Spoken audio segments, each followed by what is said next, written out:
नमस्कार दोस्तों, कैसे हो आप सभी। तो मैं आशा करता हूं कि आप सभी स्वस्थ होंगे, अपना ध्यान रख रहे होंगे। तो जैसे कि हमारी जो मॉसबी एनक्लेक्स जो सीरीज़ है दोस्तों वो चल रही है और मैंने आपको लगभग 40 जो क्वेश्चन है लगभग उसमें आपको करवा दिए हैं। तो आज मैं आपको क्वेश्चन नंबर 41 से और क्वेश्चन नंबर जो 51 है वो करवाऊंगा। अगर आप बुक के अंदर देखोगे तो क्वेश्चन नंबर 49 से मिलेंगे आपको वो 59 तक। बीच के जो क्वेश्चन है वो कहाँ चले गए तो वो मैंने आपको बता रखा है। सेलेक्ट ऑल द अप्लाई वाले जो क्वेश्चन है दोस्तों वो क्वेश्चन मैंने बीच में हटा दिए हैं, क्योंकि हमारे एग्जाम में ऐसे पैटर्न के जो क्वेश्चन है वो पूछे नहीं जाते हैं। तो आप अपना टाइम वेस्ट क्यों करें हम उसमें। और आज की जो हमारी जो क्लास है दोस्तों काफ़ी इंपॉर्टेंट क्लास है। और आज के जो क्वेश्चंस की जो लैंग्वेज है ना, मैं ये कह रहा हूँ कि मैंने मतलब पूरी मोस्ट भी पढ़ी है, लेकिन ये जो 10 जो क्वेश्चन आज के आएंगे ना, इनकी लैंग्वेज सच में थोड़ी सी क्या मिलेगी आपको, टफ मिलेगी। लेकिन डरने की कोई ज़रूरत है ही नहीं, क्योंकि हमने बिल्कुल उसका शॉर्ट तरीका निकाल रखा है कि कैसे हमें उसे शॉर्ट करना है, कैसे हमें इसे पढ़ना है। बहुत आसान तरीके से टफ से टफ क्वेश्चन को हम बिल्कुल क्या कर देंगे, शॉर्ट कर देंगे। तो डरना बिल्कुल नहीं है आपको, आप मेरे साथ बने रहो। पूरी मौसमी की जो बुक है बहुत जल्दी हम इसको क्या करेंगे दोस्तों, खत्म कर देंगे। तो शुरुआत करते हैं क्वेश्चन नंबर 1 के साथ में। क्वेश्चन नंबर 41वां है। आज का क्वेश्चन नंबर 1 है कि after a client has a biopsy, ठीक है, किसी भी सेल से अगर हम कोई भी ऑर्गन है उससे अगर हम सेल ले रहे हैं दोस्तों तो क्या कहलाती है, बायोप्सी कहलाती है। तो एक क्लाइंट है उसकी हम बायोप्सी ले रहे हैं फॉर सस्पेक्टेड सर्वाइकल कैंसर, ठीक है।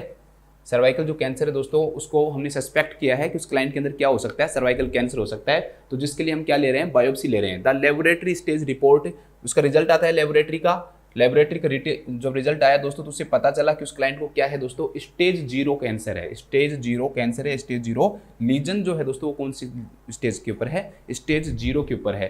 What does a nurse conclude about the clients stage of cancer, तो कौन सी इनमें से नर्स है वो कंक्लूड करेगी स्टेज ऑफ कैंसर के बारे में। तो मैं सारी आपको स्टेज है दोस्तों वो बताता हूँ, तब आप इसको अच्छे से समझ जाओगे। तो शुरुआत करते हैं हम।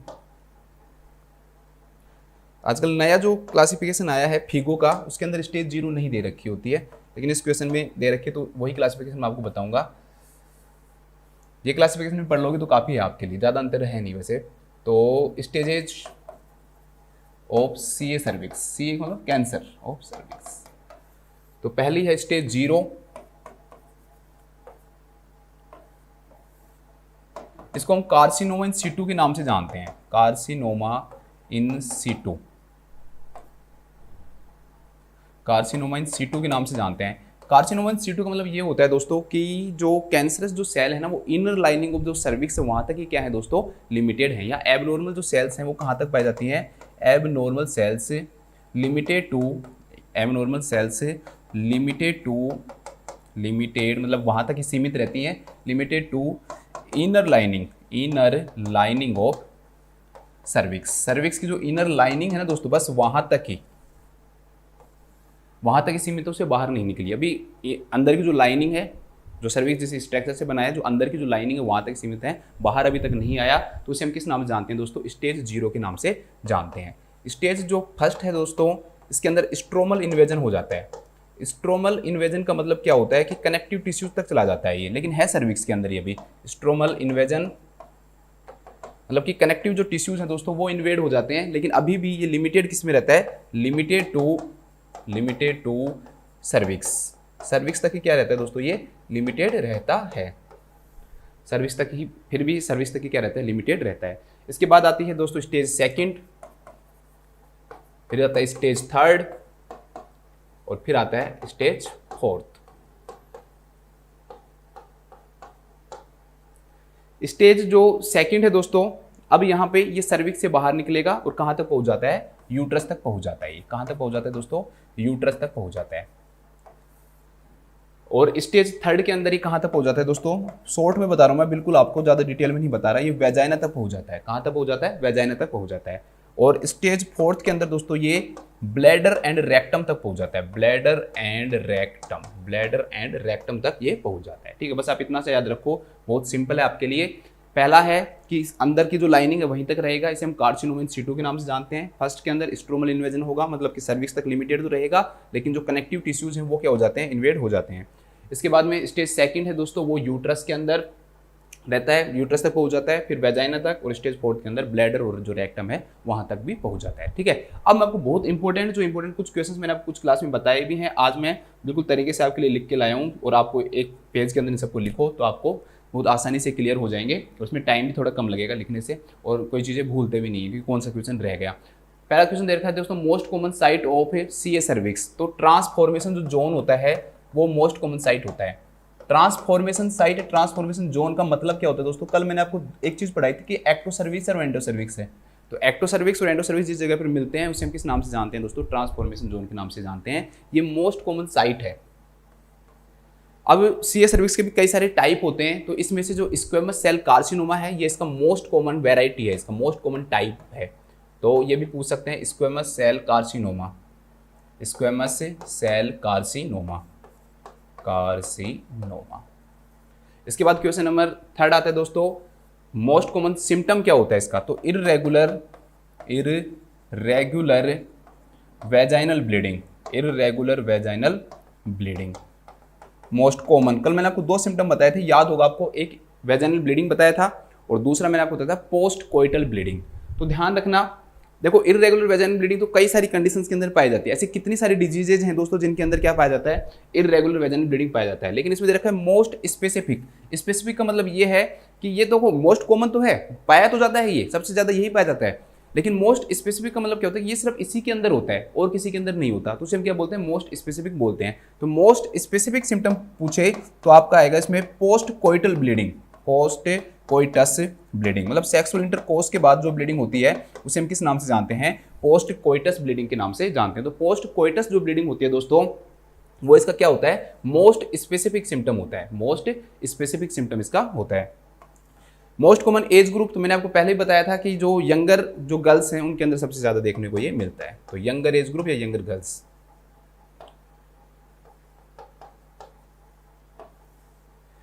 मोस्ट कॉमन रिस्क फैक्टर, अगर कोई भी इन्फेक्शन, कोई भी डिजीज ह्यूमन पेपिलोमा वायरस से एसोसिएटेड है, जुड़ी हुई है, तो उस पेशेंट के अंदर दोस्तों सबसे ज़्यादा चांसेज होंगे सर्वाइकल कैंसर होने के, क्योंकि ये वायरस डायरेक्टली रिलेटेड है इससे सर्वाइकल कैंसर करवाने के लिए। ह्यूमन पेपिलोमा जो वायरस है इससे अगर कैसे भी एसोसिएटेड है तो वो उसका क्या बन जाएगा? उसके लिए रिस्क फैक्टर बन जाएगा। मोस्ट कॉमन एज ग्रुप मैंने आपको बता दी यंगर गर्ल। तो 5 क्वेश्चन यहाँ से हमारे 6 क्वेश्चन हमारे यहाँ से बन गए हैं। 6 के 6 आपको ध्यान रखने हैं कि मोस्ट कॉमन साइट क्या है, ट्रांसफॉर्मेशन जोन है, most common variety squamous cell carcinoma है, most common symptom irregular vaginal bleeding है, most specific symptom post coitus bleeding है, most common age group younger girls हैं, most common risk factor HPV associated हैं। और भी है क्या? हाँ जी, देखो most common route of spread क्या है दोस्तों? तो वो है लिम्फेटिक। लिम्फेटिक जो रूट है वो मोस्ट कॉमन रूट होता है इसका। इसके बाद है most common world wide cancer, कौन सी नंबर के ऊपर आता है? वर्ल्ड वाइड अगर हम देखें तो मोस्ट कॉमन कौन से के ऊपर ये आएगा? तो दोस्तों सबसे पहले नंबर पर वर्ल्ड वाइड अगर हम देखें तो सबसे पहले पर आता है ब्रेस्ट कैंसर। सेकंड नंबर पे आता है दोस्तों colorectal cancer, colorectal cancer. Third number के ऊपर आता है आपका लंग्स कैंसर, तो लंग कैंसर। और फोर्थ नंबर के ऊपर आता है आपका सर्वाइकल कैंसर, सर्वाइकल कैंसर। तो ये कौन से नंबर पे आ गया? 4th number. वर्ल्ड वाइड अगर हम देखें पूरे वर्ल्ड के अंदर तो ये कौन से नंबर का कैंसर है दोस्तों? 4th नंबर का कैंसर है। ठीक है, सब में अगर देखें, किसी में भी देखें तो हम, तो सबसे ज्यादा 4th नंबर पे आता है। पहले पे ब्रेस्ट आता है, दूसरों पे कोलोरेक्टल आता है, तीसरे पे लंग कैंसर आता है और चौथे पे कौन सा आता है? आपका सर्वाइकल कैंसर आता है। तो ये 4थे नंबर के ऊपर आता है। तो ये क्वेश्चन 8 क्वेश्चन हो गए और 8 के 8 जो क्वेश्चन है दोस्तों वो इसमें क्या है? आपके लिए इंपॉर्टेंट क्वेश्चन है। चलो वापस से हमारे क्वेश्चन के ऊपर लौटते हैं अब कि अब क्लाइंट है उसका बायोप्सी लिया गया था दोस्तों, जो किस चीज़ के लिए सस्पेक्टेड था? Cervical cancer. कोई भी पेशेंट आया होगा, उसका कोई भी क्लिनिकल मैनिफेस्टेशन दिखे होंगे, मान लो कि इरेगुलर वेजाइनल ब्लीडिंग देखी होगी, पोस्ट कोइटल ब्लीडिंग दिखी होगी, तो फिर उस पेशेंट का हमने बायोप्सी करवाया। तो बायोप्सी के अंदर रिजल्ट में क्या लिखा हुआ आया कि उस क्लाइंट को क्या है? स्टेज 0 लीजन है। तो आप बताओ कि स्टेज 0 लीजन के अंदर क्या पाया जाएगा? मैंने आपको पढ़ा चुका हूँ मैं, the lesion is carcinoma in situ. बिल्कुल सही आंसर है ये कि 0 के अंदर क्या होता है? इनर लाइनिंग तक ही क्या कन्फाइंड रहता है, ये सीमित रहता है। तो उसे हम किस नाम से जानते हैं दोस्तों? स्टेज 0 के नाम से जानते हैं। There is early stromal invasion. Early stromal invasion आपको कौन से स्टेज में बताया दोस्तों? मैंने स्टेज 1 के अंदर बताया है। तो ये स्टेज 1 के अंदर क्या होता है? अर्ली स्ट्रोमल इन्वेजन, मतलब कनेक्टिव टिश्यूज तक ये पहुंच जाता है। देखो मैंने आपको बताया यहाँ पे स्टेज 1 स्ट्रोमल इन्वेजन या लिमिटेड टू सर्विक्स तक रहता है, कन्फाइंड टू सर्विक्स। तो ये जो यहाँ पर दे रखा है cancer is confined to the cervix. ठीक है, तो ये भी क्या है? स्टेज 1 ही है। यहाँ पे भी ये भी क्या है? स्टेज 1 है। ये स्टेज 0 हो गई, स्टेज 0 हो गई। इसके बाद है देयर इज ए पैरामेट्रियल इन्वॉल्वमेंट। पैरामेट्रियल का मतलब यहाँ पर उसकी सराउंडिंग जो टिश्यूज हैं वहाँ तक पहुँच गया, यूट्रस तक पहुँच गया। तो दोस्तों वो यूट्रस तक अगर पहुँच जाएगा तो कौन सी स्टेज के अंदर होगा, स्टेज सेकंड में, सॉरी हाँ स्टेज सेकंड के अंदर, ठीक है, यूट्रस में स्टेज सेकंड तक पहुँच जाएगा, और स्टेज थर्ड में वेजाइना तक, और स्टेज फोर्थ के अंदर ब्लैडर और रेक्टम तक। तो ये इसमें ये दे रखा था पैरा मेटेरियल जो टिश्यूज हैं वो दे रखे हैं, तो पैरामेटेरियल इन्वॉल्वमेंट हो गया, तो ये स्टेज सेकंड है। तो सारे स्टेजेस मैंने आपको बता दिए कि कौन से में कौन सी स्टेज है, और इसके अकॉर्डिंग जो हमारा जो आंसर हो गया कि ये लीजन अगर कार्सिनोमा इन सिटू है तो किस चीज़ को दिखाता है कि स्टेज 0 लीजन है, स्टेज 0 लीजन है। चलो इसके बाद नेक्स्ट क्वेश्चन देखते हैं। हाँ इसको लिख लेते हैं।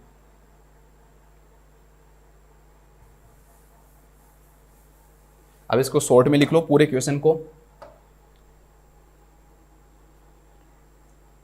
देखो सर्वाइकल कैंसर की स्टेजिंग में, सर्वाइकल कैंसर की स्टेजिंग में वो तो सारी चीज़ें लिखवाई दी मैंने, तो आपको बार बार इसमें लिखाने की कोई ज़रूरत नहीं है।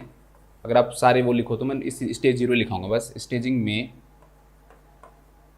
Carcinoma in Situ, carcinoma in Situ, carcinoma in Situ stage 0 को शो करता है, स्टेज 0 लिख देता हूँ मैं, स्टेज 0 को शो करता है, को शो करता है,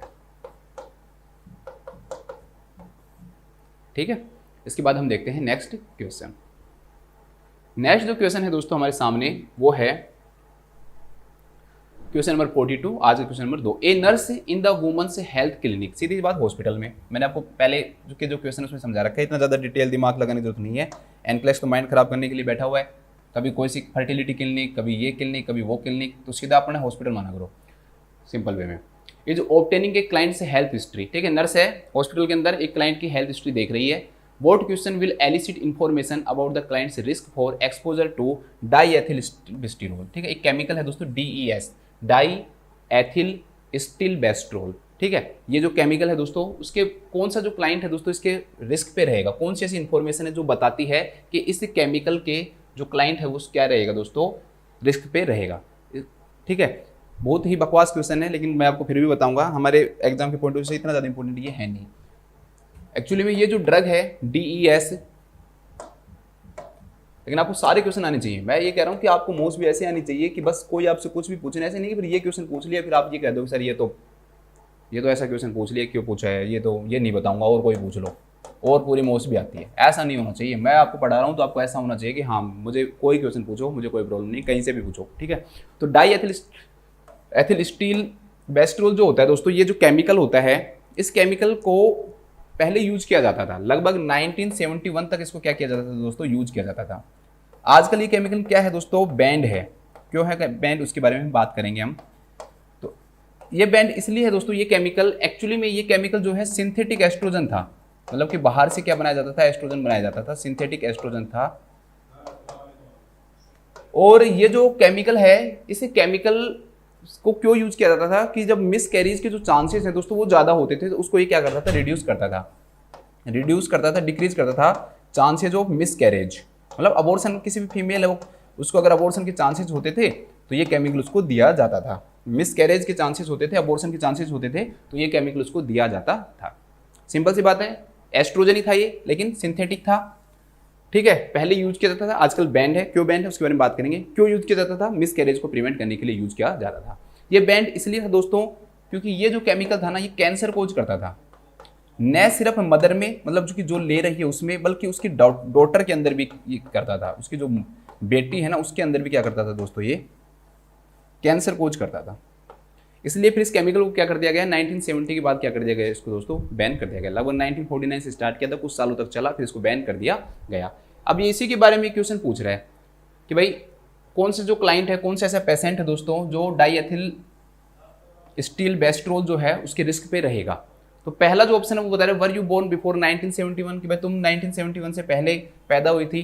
तो दोस्तों ऐसा नहीं है कि भाई 1971 से पहले पैदा हुई है तो ये वो क्लाइंट जो है उसी को लेगी, उसका यूज करेगी, उसका रिस्क ज़्यादा होगा। तो ये जो ऑप्शन है ना, ये बेस्ट ऑप्शन नहीं है, ठीक है। ये हमें पूरी डिटेल नहीं बताता है हर चीज़ के बारे में, क्योंकि क्लाइंट के बारे में उसको इतना डिटेल 50 साल पहले का आप पूछ रहे हो, तो वो चीज़ थोड़ा सा क्या हो जाएगी दोस्तों, ठप हो जाएगी, और क्लाइंट इसके बारे में बता भी नहीं पाएगा। या हो सकता है कि बता भी दे तो कोई पूरा रिस्क कोई इसमें पता नहीं चलेगा हमें।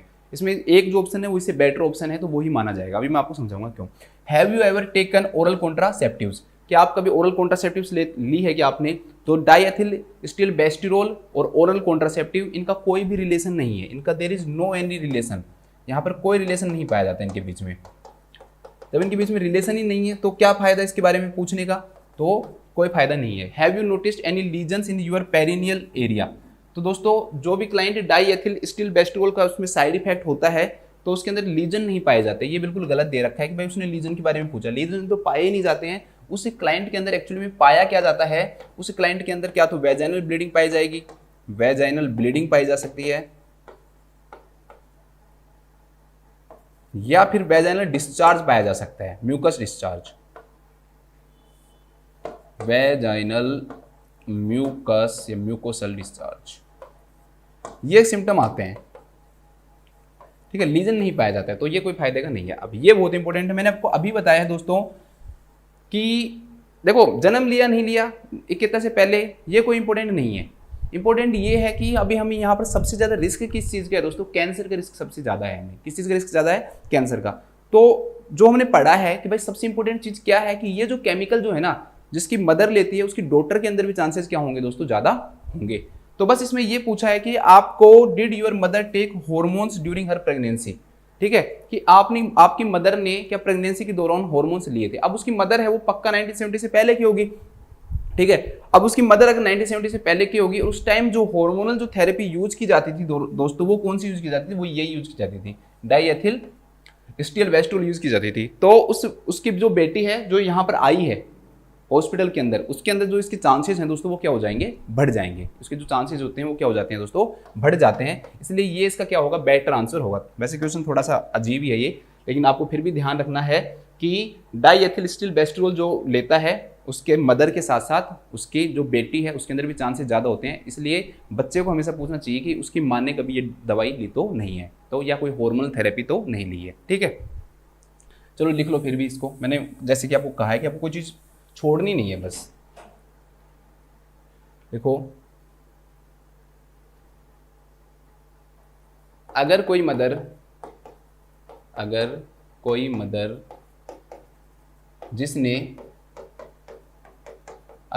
जिसने डाईएथिल स्टिलबेस्टिरोल DES केमिकल लिया है, केमिकल का यूज किया है तो उसकी बेटी में भी इसके साइड इफ़ेक्ट्स हो सकते हैं, इसके साइड इफ़ेक्ट्स हो सकते हैं।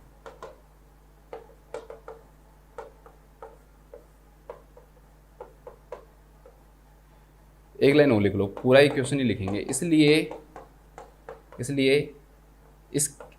इस ड्रग्स के रिस्क वाले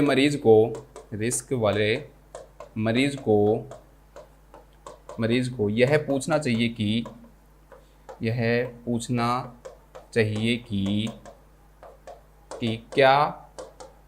क्या उनकी मदर ने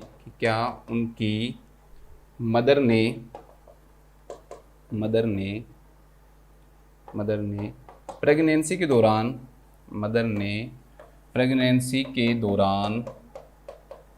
हार्मोनल थेरेपी ली है, हार्मोनल थेरेपी ब्रैकेट में लिख लेना DES, क्योंकि सिंथेटिक एस्ट्रोजन भी तो हार्मोन ही है ना, थेरेपी ली थी। पूरा हो गया ये क्वेश्चन, ठीक है। थोड़ा सा टफ है तो लैंग्वेज भी थोड़ी सी इसकी मैंने सिंपल बना के आपको बता दी है, तो अब आपको ये याद भी हो जाएगा, ठीक है, भूलना नहीं है, बस ये है। इसके बाद हम देखते हैं नेक्स्ट क्वेश्चन। नेक्स्ट जो क्वेश्चन है दोस्तों हमारे सामने वो है, a 35 year old client is scheduled for a conization of the cervix.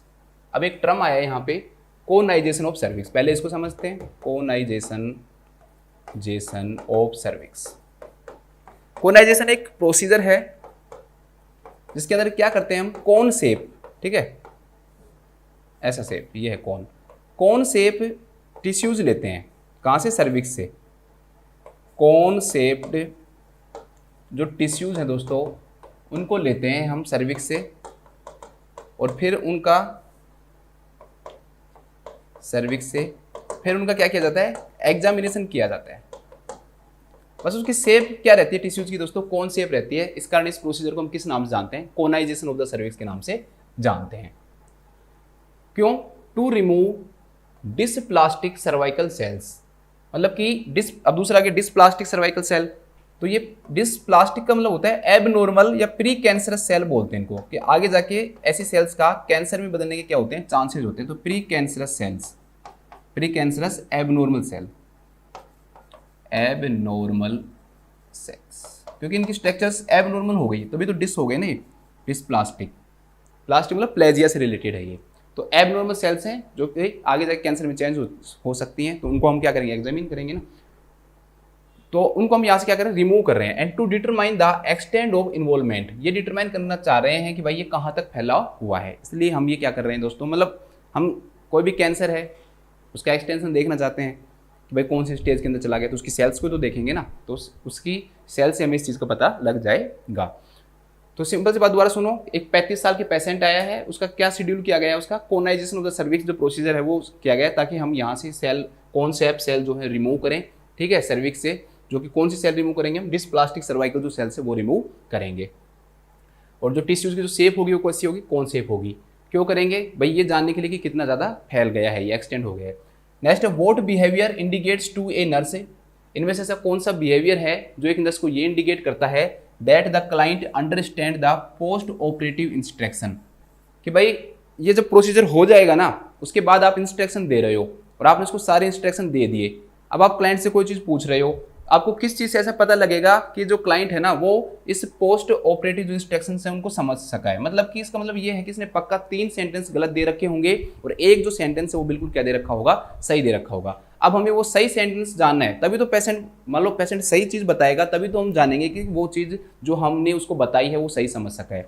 अगर वो गलत ही बताएगा तो इसका मतलब ये है कि जो भी हमने उसको पढ़ाया वो बिल्कुल गलत है। ऐसे जैसे मैं आपको पढ़ा दूँ एक टॉपिक और आपसे क्वेश्चन पूछूं तो मैं कब मानूंगा कि मेरा पढ़ाया हुआ सही है, जब आप सही आंसर दोगे। अगर आप गलत दोगे तो इसका मतलब पढ़ाया हुआ भी सही नहीं है, आपको समझ में नहीं आया। तो ऐसे ही नर्स ने उसको पढ़ा दिया है और नर्स ये जानना चाहती है उसको समझ में आया या नहीं आया। तो कब समझ में आएगा, जब वो सही आंसर देगी तब समझ में आएगा। तो पहली बात क्या कह रही है वो पेशेंट, वो ये कह रही है कि she will not resume sexual intercourse for 48 hours, कि भाई मैं ये इस प्रोसीजर के 48 घंटे तक क्या नहीं कर सकती, सेक्स नहीं कर सकती।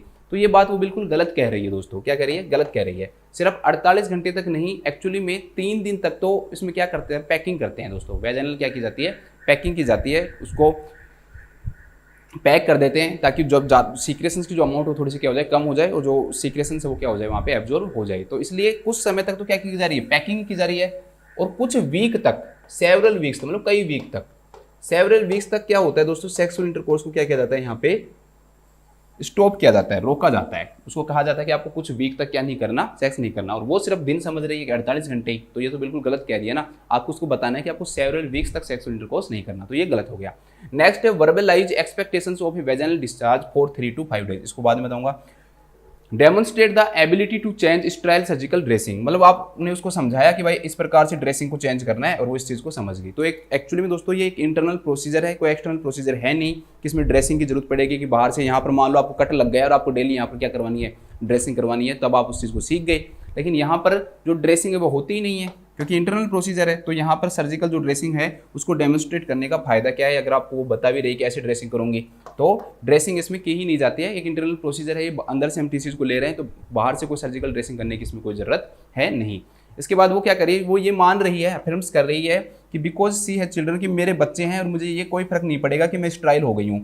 स्ट्राइल का मतलब कि आगे अगर मेरे बच्चे नहीं होंगे ना तो मुझे इस बात से कोई फर्क नहीं पड़ेगा। इस टेस्ट के बाद अगर मेरे बच्चे नहीं होंगे तो मेरे कोई फर्क नहीं पड़ेगा। तो दोस्तों इस टेस्ट में ऐसी कोई चीज़ की है क्या जिसके कारण उसके बच्चे नहीं होंगे, भाई उसका यूट्रस रिमूव किया हो, उसकी ओवरी रिमूव की हो, फैलोपियन ट्यूब रिमूव की हो, कोई ऐसी चीज़ की हो, तो वो कह सकते हैं कि हाँ मेरे बच्चे नहीं होंगे तो मुझे कोई फर्क नहीं पड़ेगा।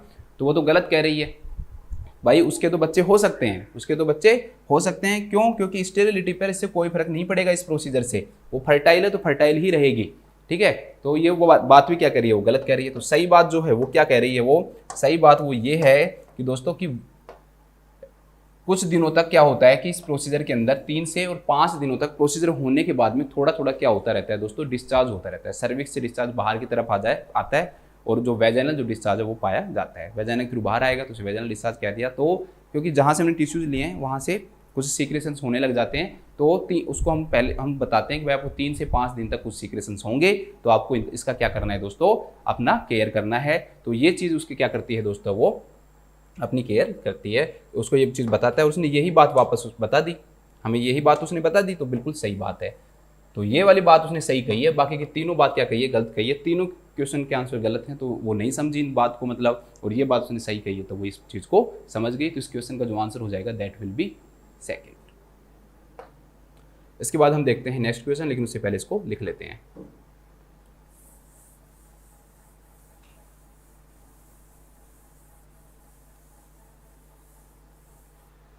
लिखो, सर्वाइकल कोनाइजेशन के बाद, सर्वाइकल कोनाइजेशन के बाद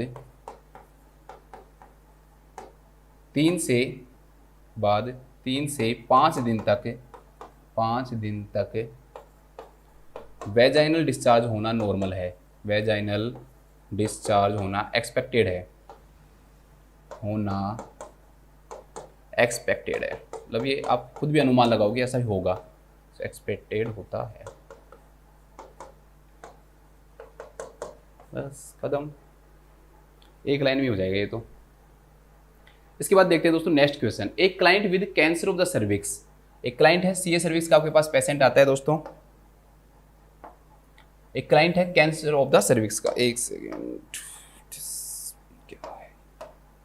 cancer of the cervix client है, has an intra cavity radioactive sealed implant. देखो, intra cavity radioactive sealed implant, actually में दोस्तों जो ब्रैकीथेरेपी दी जाती है, रेडिएशन जो थेरेपी दी जाती है that is also known as brachytherapy. उसके अंदर हम क्या करते हैं कि पेशेंट के अंदर कैविटी के अंदर, सर्विकल कैविटी के अंदर क्या करते हैं दोस्तों, रेडिएशन देने के लिए कुछ इम्प्लांट्स डालते हैं। कुछ क्या डालते हैं उसके अंदर, इम्प्लांट्स डालते हैं, जिनसे क्या मिलता है, रेडिएशन मिलता है। तो कैंसर ऑफ सर्विक्स का पेशेंट ही था और उसके अंदर हमने क्या किया है दोस्तों, इम्प्लांट डाला है। जो इम्प्लांट है वो कौन सा, इंट्रा कैविटी इम्प्लांट है, कैविटी के अंदर डाला है, रेडियो एक्टिव है और कैसा है, ये सील्ड है, पूरा सील्ड पैक्ड है। ये सील्ड पैक्ड मतलब यहाँ पर ये है कि अभी मैं आपको समझाऊंगा, जब पहला जो ऑप्शन है तब बताऊंगा आपको इसको अच्छे से। What precaution should the nurse take to protect against excessive exposure to the radiation, कि इनमें से ऐसा कौन सा प्रिकॉशंस है, ऐसी कौन सी सावधानी है जो एक नर्स लेगी जब वो उस पेशेंट का क्या करेगी दोस्तों, केयर करती है। उस दौरान वो क्या हो सकती है, रेडिएशन से एक्सपोजर हो सकता है उसको, तो उसको क्या लेना जरूरी है, प्रिकॉशंस, ठीक है, क्योंकि रेडिएशन है, नर्स उसके पास जाएगी तो जाने के लिए उसे क्या लेना पड़ेगा दोस्तों, प्रिकॉशन लेना पड़ेगा, सावधानी बरतनी पड़ेगी। तो वो कौन सी सावधानी बरतेगी, इस क्वेश्चन में बस सिंपल सा ये पूछा है। पहला इसमें ये दे रखा है, पहला ऑप्शन जो दे रखा है दोस्तों वो ये दे रखा है कि dispose of body fluids in special marked containers. Actually में दोस्तों इसमें दे रखा है कि ये सील्ड है, सील्ड जितने भी इम्प्लांट्स जो होते हैं ना, उनसे उनके बाद में अगर बॉडी फ्लूइड्स निकलता है तो ऐसा माना जाता है कि वो इतने ज़्यादा रेडियो एक्टिव नहीं होते हैं, होते तो हैं लेकिन इतने ज़्यादा रेडियो एक्टिव नहीं होते क्योंकि वो सील्ड है। अगर यही चीज़ ये अनसील्ड होता, सील्ड नहीं होता, सील्ड इम्प्लांट नहीं होता, अनसील्ड इम्प्लांट होता, दो प्रकार होते हैं, सील्ड और अनसील्ड। अनसील्ड जो इम्प्लांट है दोस्तों उसके लिए क्या बनाए जाते हैं, स्पेशल कंटेनर्स बनाए जाते हैं ताकि जो बॉडी फ्लूइड्स निकले उनको बिल्कुल स्पेशल मार्क जो कंटेनर है, स्पेशल कंटेनर बना के उसको मार्क किया जाता है हाईली रेडियो एक्टिव, ठीक है, और उसके अंदर उनको डाला जाता है। लेकिन यहाँ पर ये कैसे है दोस्तों, सील्ड है, तो इसलिए कोई भी स्पेशल मार्क कंटेनर की यहाँ पर क्या नहीं पड़ेगी दोस्तों, जरूरत नहीं पड़ेगी। स्पेशल मार्क जो कंटेनर है उनकी यहाँ पर क्या नहीं पड़ेगी दोस्तों, जरूरत नहीं पड़ेगी, ठीक है। इसके बाद नेक्स्ट है दोस्तों cohort 2 clients who have implanted radiation therapy. भाई 2 क्लाइंट है, उनकी तुलना करना कोहोर्ट कहलाता है वैसे तो, लेकिन यहाँ पर कोहोर्ट का मतलब ये है कि 2 पेशेंट हैं, उनको पेशेंटों को आपको एक साथ रखना है, दोनों की सेम प्रॉब्लम वाले जो पेशेंट हैं, सेम डिजीज है, जिनके सेम प्रॉब्लम है, दोनों के सेम क्या हो रही है, रेडिएशन थेरेपी हो रही है। तो ये चीज़ बिल्कुल गलत है, उनको हमेशा सेपरेट रूम और सेपरेट बाथरूम दिया जाता है, separate room and separate bathroom. क्यों, क्योंकि अगर वो दोनों एक जगह रहेंगे तो रेडिएशन की जो अमाउंट होगी वो क्या हो जाएगी दोस्तों, डबल हो जाएगी। तो रेडिएशन का जो एक्सपोजर है वो हमारे लिए, पेशेंट के लिए, पेशेंट के अटेंडर के लिए वो भी क्या हो जाएगा, डबल हो जाएगा। इसलिए ऐसी कंडीशन के अंदर हमेशा दो अगर पेशेंट है तो दोनों के लिए सेपरेट प्राइवेट रूम दिया जाता है, सेपरेट प्राइवेट रूम दिया जाता है। ठीक है, तो इसलिए ये भी क्या हो गया, गलत हो गया। नेक्स्ट जो है दोस्तों वो है limit the visitors to individual who are 13 years of age and olders, कि भाई जो भी 13 साल तक के जो बच्चे हैं उससे ऊपर वालों को ही हम क्या करेंगे, उसके पास विजिट करने देंगे। उसके अटेंडर मान लो उसके फैमिली मेंबर आते हैं, उससे कोई मिलने आता है, तो हमने ये बना लिया प्रोटोकॉल कि भाई 13 साल से ज़्यादा वाले होंगे तो ही मिलने देंगे। तो ये बात वो क्या कह रही है दोस्तों, गलत कह रही है। इसमें हमें 3 चीज़ों का ध्यान रखना है। पहली बात, कम से कम जो एज है दोस्तों 16 साल होनी चाहिए या उससे ज़्यादा होनी चाहिए, पहली बात। दूसरी बात, मैक्सिमम जो टाइम है वो 30 मिनट का होना चाहिए, इससे ज़्यादा नहीं रुकने देंगे किसी को भी, मैक्सिमम 30 मिनट्स के लिए रुकने देंगे। और इसके बाद तीसरी चीज़ है दोस्तों, कम से कम 6 फुट की क्या होनी चाहिए, डिस्टेंस होनी चाहिए। 6 फुट क्या होनी चाहिए दोस्तों, डिस्टेंस होनी चाहिए। पेशेंट से 6 फुट की डिस्टेंस होनी चाहिए। अटेंडर कम से ज़्यादा 30 मिनट तक मिल सकते हैं। और कम से कम एज कितनी होनी चाहिए दोस्तों, 16 साल होनी चाहिए। जबकि यहाँ पर कितनी लिखी हुई है, 13 साल लिखी हुई है, तो ये बिल्कुल गलत है। 13 साल नहीं, कम से कम 16 साल हो गई। तो अब ये तीनों गलत हो गए, तो अब आंसर अपना जो हो जाएगा वो चौथा हो जाएगा, फोर्थ जो है वो हमारा क्या हो जाएगा दोस्तों, आंसर हो जाएगा exit the room walking backward while bearing a lead apron. अब इसमें क्या कह रहा है ये सुनो। जैसे मान लो दोस्तों ये मैं इधर की साइड रूम का दरवाजा है और मैं अंदर आ गया रूम के अंदर, ये रूम के अंदर आ गया, तो ये कह रहा है कि जब आप वापस आओ ना तो आपको ऐसे वापस आना है, बैक ऐसे, बैकवर्ड ऐसे, ऐसे घूम के नहीं आना दरवाजे से, ऐसे नहीं निकलना। अब ये ऐसा क्यों कह रहा है, ये बात बिल्कुल सही कह रहा है। ये कैसे कह रहा है दोस्तों, एक्चुअली में जो भी लेड एप्रॉन पहने जाते हैं, ठीक है, रेडिएशन से बचने के लिए एप्रॉन पहने जाते हैं दोस्तों। कैसे एप्रॉन, लेड एप्रॉन। ये जो लेड के जो एप्रॉन होते हैं दोस्तों, ये एंटीरियर साइड से, मतलब आगे की साइड से तो क्या करते हैं, हमारे को बचा लेते हैं, लेकिन पोस्टीरियर साइड, पीछे की साइड से ये रेडिएशन से नहीं बचाते हैं। ठीक है, इसलिए जब आप बाहर निकलोगे तो आपकी जो बैक जो होगी ना दोस्तों, वो एक्सपोजर की क्या होगी, रिस्क पे होगी।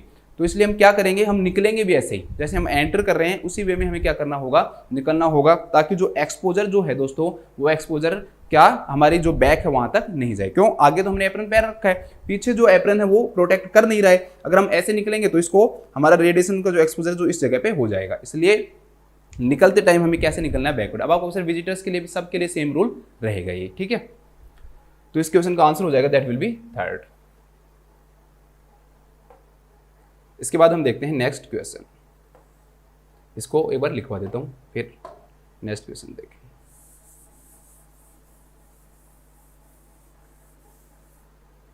तो लिखो इसको,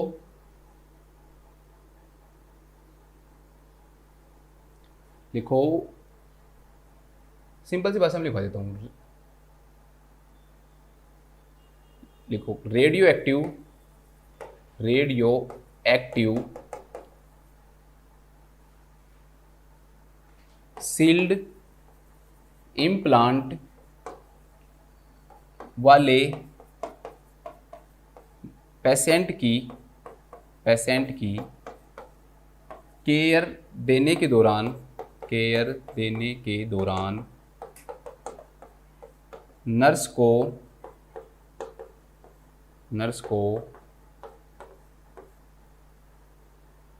बैकवर्ड चल के, ऐसे लिखो, लेड एप्रॉन पहनकर रूम से बाहर निकलते समय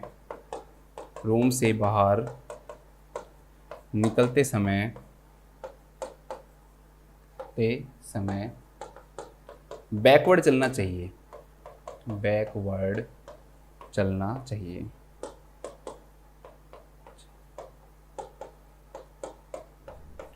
और ज़्यादा डिटेल में लिखना चाहो तो एक लाइन लिख लेना कि लेड एप्रॉन पोस्टीरियर साइड से हमें एक्सपोजर से नहीं बचाते हैं, इसलिए जो उल्टा चलना पड़ता है, ठीक है, निकलते समय बाहर। इसके बाद देखते हैं हम नेक्स्ट क्वेश्चन। ये बहुत अच्छा क्वेश्चन है और ये आपको बहुत सारी नॉलेज देगा। A client who is scheduled to have a abdominal panhysterectomy. एक केस है दोस्तों, किस चीज का है, एब्डोमिनल पेनिस्टेक्टोमी का है।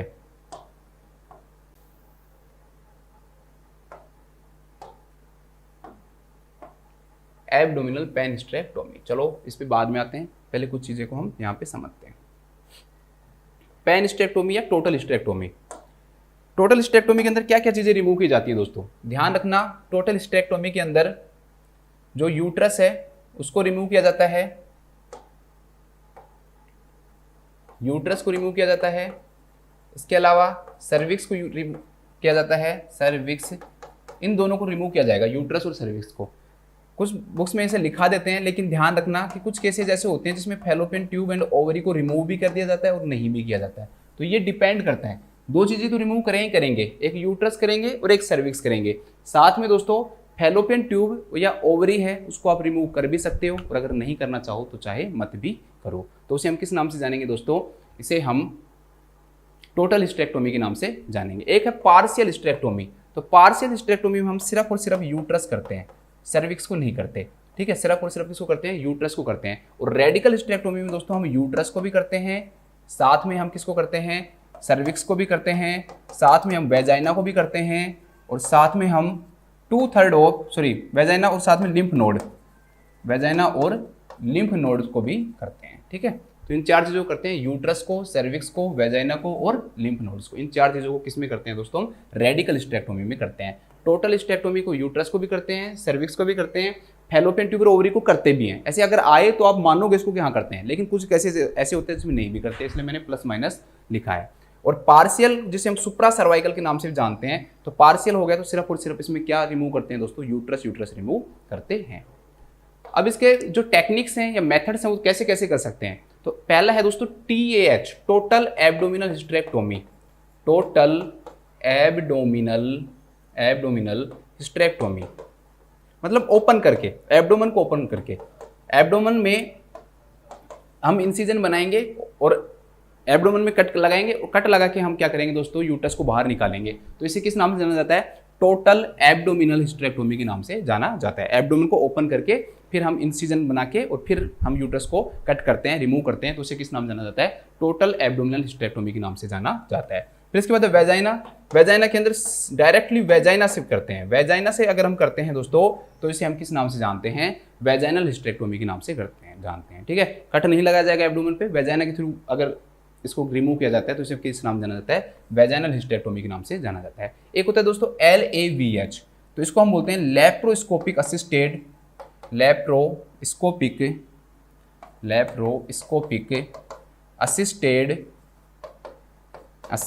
Vaginal hysterectomy. इसमें क्या होगा दोस्तों? वेजाइनल हिस्टेरेक्टोमी ही करेंगे, वेजाइना के थ्रू ही बाहर निकालेंगे, लेकिन साथ में हम किस चीज़ का यूज करेंगे? लेप्रोस्कोप का यूज करेंगे। तो दो टेक्निक यूज करेंगे, अब एक लेप्रोस्कोपिक यूज करेंगे और साथ में वेजाइनल हिस्टेरेक्टोमी, ठीक है। तो इसे हम किस नाम जानते हैं दोस्तों? LAVH के नाम से जानते हैं, लेप्रोस्कोपिक असिस्टेड वेजाइनल हिस्टेरेक्टोमी के नाम से जानते हैं। एक आजकल नया टेक्निक और आ गई है, इसको हम RAS कहते हैं, ठीक है। RAS का मतलब क्या है दोस्तों? रोबोटिक असिस्टेड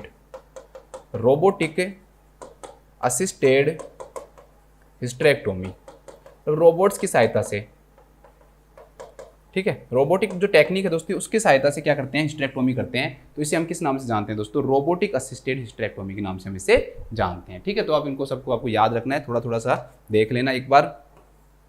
अब कुछ प्रोसीजर्स और बता देता हूं आपको। हिस्टेरेक्टोमी, तो हिस्टेरा का मतलब क्या होता है? यूट्रस। तो किस चीज का रिमूवल हो जाएगा दोस्तों? यहाँ पे यूट्रस का रिमूवल हो जाएगा। ओफोरेक्टोमी, तो किसका रिमूवल हो जाएगा दोस्तों? ओवरी का। कई बार इनको साथ साथ भी बोलते हैं, हिस्टेरो ओफोरेक्टोमी, हिस्टेरो ओफोरे साल्पिंजेक्टोमी, तो वो तीनों चीजें आप मिला देना।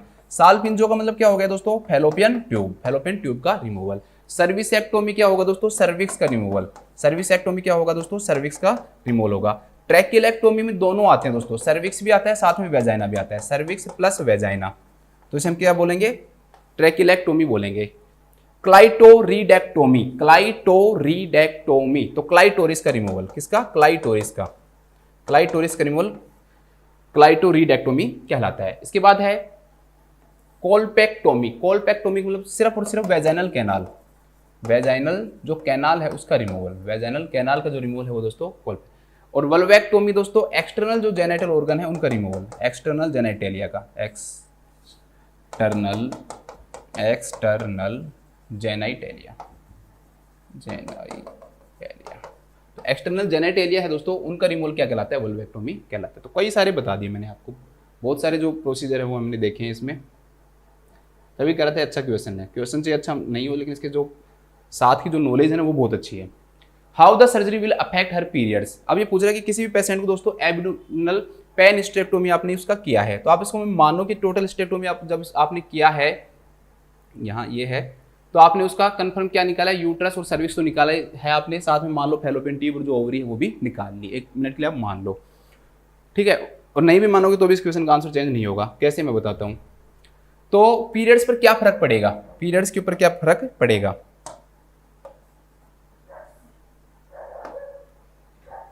तो हमें पीरियड्स पे क्या फर्क पड़ा दोस्तों, इसके बारे में हम क्या करनी है, इस पे बात करनी है। अब एक बात बताओ, किसी भी पेशेंट का अगर आपने यूट्रस निकाल दिया, क्या निकाल दिया दोस्तों, यूट्रस निकाल दिया, तो यूट्रस निकाल दिया तो उसका क्या होगा दोस्तों, यूट्रस निकलने के बाद में उसके एंडोमेट्रियम नहीं रही, और एंडोमेट्रियम नहीं रही तो क्या उसके मेंसेज आएंगे, तो आप कहोगे नहीं सर, तो मेंसेज नहीं आएंगे, तो नो मेंसेज। तो आपको सीधी बात नो बकवास बोलनी है, क्या कि आपके पीरियड अब और नहीं आएंगे। क्यों, क्योंकि आपका यूट्रस ही रिमूव कर दिया, अब पीरियड्स कहाँ से आएंगे, तो you will not have any more periods, के अब आपके और पीरियड्स नहीं आने वाले हैं, अब आपके और पीरियड्स नहीं आने वाले हैं। तो ये इसका सही आंसर हो जाएगा, मैंने क्रॉस कर दिया, सही आंसर हो जाएगा। इसके बाद नेक्स्ट है your periods will become more regular. इसमें तो नर्स ने उल्टी बात कह दी, यहाँ पर वो ग्रेस लेकर पास हुई है, ठीक है, कि क्या होगी, तुम्हारे जो पीरियड है ना वो ज़्यादा रेगुलर हो जाएंगे। बताओ, यूट्रस को रिमूव कर दिया और फिर कह रही है कि पीरियड क्या हो जाएंगे, रेगुलर हो जाएंगे। तो ऐसा तो कोई अच्छा काम किया नहीं है इसमें, तो ये तो बिल्कुल क्या हो जाएगा, गलत हो जाएगा। नेक्स्ट सेम यही है, your periods will become lighter, कम हो जाएंगे अंटिल दे डिसअपियर, जब तक कि वो गायब नहीं हो जाते हैं, कि पहले कम होंगे और फिर भी धीरे धीरे क्या हो जाएंगे, गायब हो जाएंगे। तो बिल्कुल गलत बात है भाई, बिल्कुल ही गायब होंगे, सीधा ही डायरेक्टली डिसअपियर होंगे। कहाँ से आएंगे पीरियड, जब यूट्रस ही नहीं है। तो you will notice that the time between periods will be longer, ये कह रहा है कि टाइम बढ़ जाएगा, अभी तुम्हारे 28 दिन में आते हैं तो फिर तुम्हारे 500 दिन में आएंगे, 40 दिन में आएंगे, 50 दिन में आएंगे, 100 दिन में आएंगे। तो बिल्कुल गलत बात है, जब पीरियड आएंगे नहीं तो क्या वेट करवाना उसको, आप तो उसको ये बोल दो कि 10 साल बाद आएंगे, तो वो वेट थोड़ी करेगी। तो सीधी बात बोलनी है आपको, सही बात बोलनी है। और सही बात क्या है दोस्तों, कि अब उसको पीरियड नहीं आएंगे। इसके बाद हम देखते हैं नेक्स्ट क्वेश्चन। नेक्स्ट जो क्वेश्चन है दोस्तों वो है, client is diagnosed with uterine fibroid. एक क्लाइंट है दोस्तों, किस चीज के लिए डायग्नोज किया है उसको, यूटेराइन फिब्रोइड के लिए उसको डायग्नोज किया है। बहुत अच्छा क्वेश्चन है। चलो पहले इसके बारे में बात करेंगे, फिर बाद में आएंगे हम। मोस्ट कॉमन पेल्विक जो ट्यूमर है ना दोस्तों, वो कौन सा होता है, फिब्रोइड ही होता है, ठीक है। मोस्ट कॉमन पेल्विक जो ट्यूमर होता है वो कौन सा होता है, फिब्रोइड ही होता है। दूसरा कलर लेता हूँ, बोर हो गए होगे आप। यूटेराइन फिब्रोइड, फीमेल के अंदर अगर आप मोस्ट कॉमन पेल्विक ट्यूमर देखोगे तो वो यूटेराइन फिब्रोइड मिलेगा। मोस्ट कॉमन बिनाइन ट्यूमर देखोगे तो वो भी कौन सा मिलेगा दोस्तों, यूटेराइन फिब्रोइड ही मिलेगा। लियोमायोमा, लियोमायोमा का मतलब क्या होता है कि दोस्तों इसे हम ऑल्सो नोन एज, यूटेराइन जो फिब्रोइड है उसे ही और किस नाम से जाना जाता है, लियोमायोमा के नाम से जाना जाता है। यूटेराइन जो फिब्रोइड है उसे ही और किस नाम से जाना जाता है दोस्तों, यूटेराइन फिब्रोइड के नाम से जाना जाता है। अब आता है क्वेश्चन कि यूटेराइन फिब्रोइड है उसका ओरिजिनेशन कहाँ से होता है, तो इसका जो आंसर होगा दैट विल बी मायोमेट्रियम। कहाँ से ओरिजिनेशन होता है दोस्तों, मायोमेट्रियम से इसका क्या होता है, ओरिजिनेशन होता है, मायोमेट्रियम से इसका ओरिजिनेशन होता है।